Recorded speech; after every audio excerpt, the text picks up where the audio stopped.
ডিভোর্সের পথে নিক প্রিয়াঙ্কা। উমা সত্যি? আসুন জেনে নিন আমাদের সাথে। সাবেক মিস ওয়ার্ল্ড প্রিয়াঙ্কা চোপড়া ও মার্কিন গায়ক নিক জোনাস বিয়ের আনুষ্ঠানিকতা সেরেছেন প্রায় 4 মাস আগে। বিয়ের পরের প্রতিটি দিবস রজনী তারা মধুচন্দ্রিমা হিসেবে পার করছেন। সম্প্রতি প্রিয়াঙ্কাকে তার স্বামীর সঙ্গে মিয়ামি সৈকতে দেখা গেছে। আট-শাট পোশাকে আবেদনময়ী প্রিয়াঙ্কাকে বেশ উৎফুল্লই দেখাচ্ছিল। এ নবদম্পতির সাথে এদিন ছিলেন নিকের ভাই জো ও তার বাগদত্তা সোফি টার্নার। প্রিয়াঙ্কা নিক দম্পতির মিয়ামি যাপনের ছবি ও ভিডিও অন্তর্জালে সাড়া ফেলেছে। বোঝাই যাচ্ছে বিবাহ পরবর্তী সময়গুলো চুটিয়ে উপভোগ করছেন আলোচিত এ জুটি।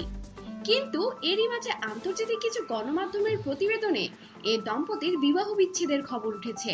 গণমাধ্যমগুলো বলছে প্রিয়াঙ্কার নিয়ন্ত্রক মনোভাব ও চড়া মেজাজের কারণেই সম্পর্কের ইতি টানতে হচ্ছে।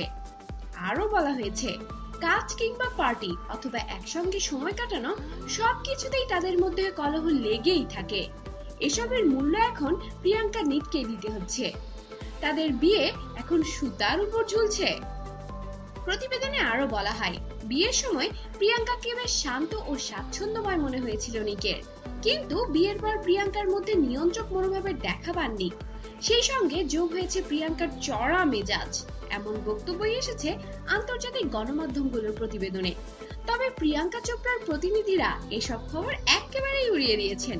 তারা বলেছেন প্রিয়াঙ্কা নিয়ে কেউই এসব গুজবে চিন্তিত নন, আর তাদের নিয়ে এরকম গুজব এবারই প্রথম নয়। সুতরাং এসব নিয়ে তারা মোটেও ভাবছেন না। শিগগিরই এসব মিথ্যা প্রমাণিত হবে। প্রিয়াঙ্কা চোপড়া ও নিক জোনাস বর্তমানে যুক্তরাষ্ট্রের লস অ্যাঞ্জেলেসে বসবাস করছেন। পপ তারকা নিক তার নতুন চলচ্চিত্র জুমানজি নিয়ে ব্যস্ত সময় পার করছেন। অন্যদিকে প্রিয়াঙ্কা সময় দিচ্ছেন শ্বশুর বাড়ির লোকেদের। প্রিয়াঙ্কা চোপড়াকে আগামীতে সোনালী বোস পরিচালিত দ্য স্কাই ইজ পিঙ্কে দেখা যাবে। ছবিটি অল্প বয়সে জটিল রোগে ভোগা আয়েশা চৌধুরীকে নিয়ে নির্মিত। জীবনের শেষ দিনগুলিতে যিনি প্রেরণাদায়ী বক্তা হিসেবে কাজ করেছেন।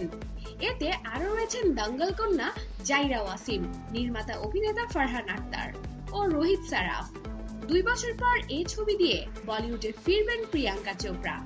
এছাড়া প্রিয়াঙ্কাকে সঞ্জয় লীলা বানসালির গাঙ্গুবাই সিনেমায়ও দেখা যাবে। খবরে প্রকাশ হয়েছে বানসালির ইনশাআল্লাহ সিনেমায় সালমান খানের বিপরীতে জুটি বাঁধার কথা ছিল প্রিয়াঙ্কার, কিন্তু গত বছর ভারত থেকে নিজেকে সরিয়ে নেয় প্রিয়াঙ্কার ব্যাপারে আগ্রহ দেখাননি সালমান। পরে চূড়ান্ত হয় আলিয়া ভাটের নাম। অবশ্য সবই সূত্রের খবর, আসল যে কি তা তো কেউই জানি না, পরেই বোঝা যাবে। সাথেই থাকুন আর অবশ্যই সাবস্ক্রাইব করুন। ধন্যবাদ।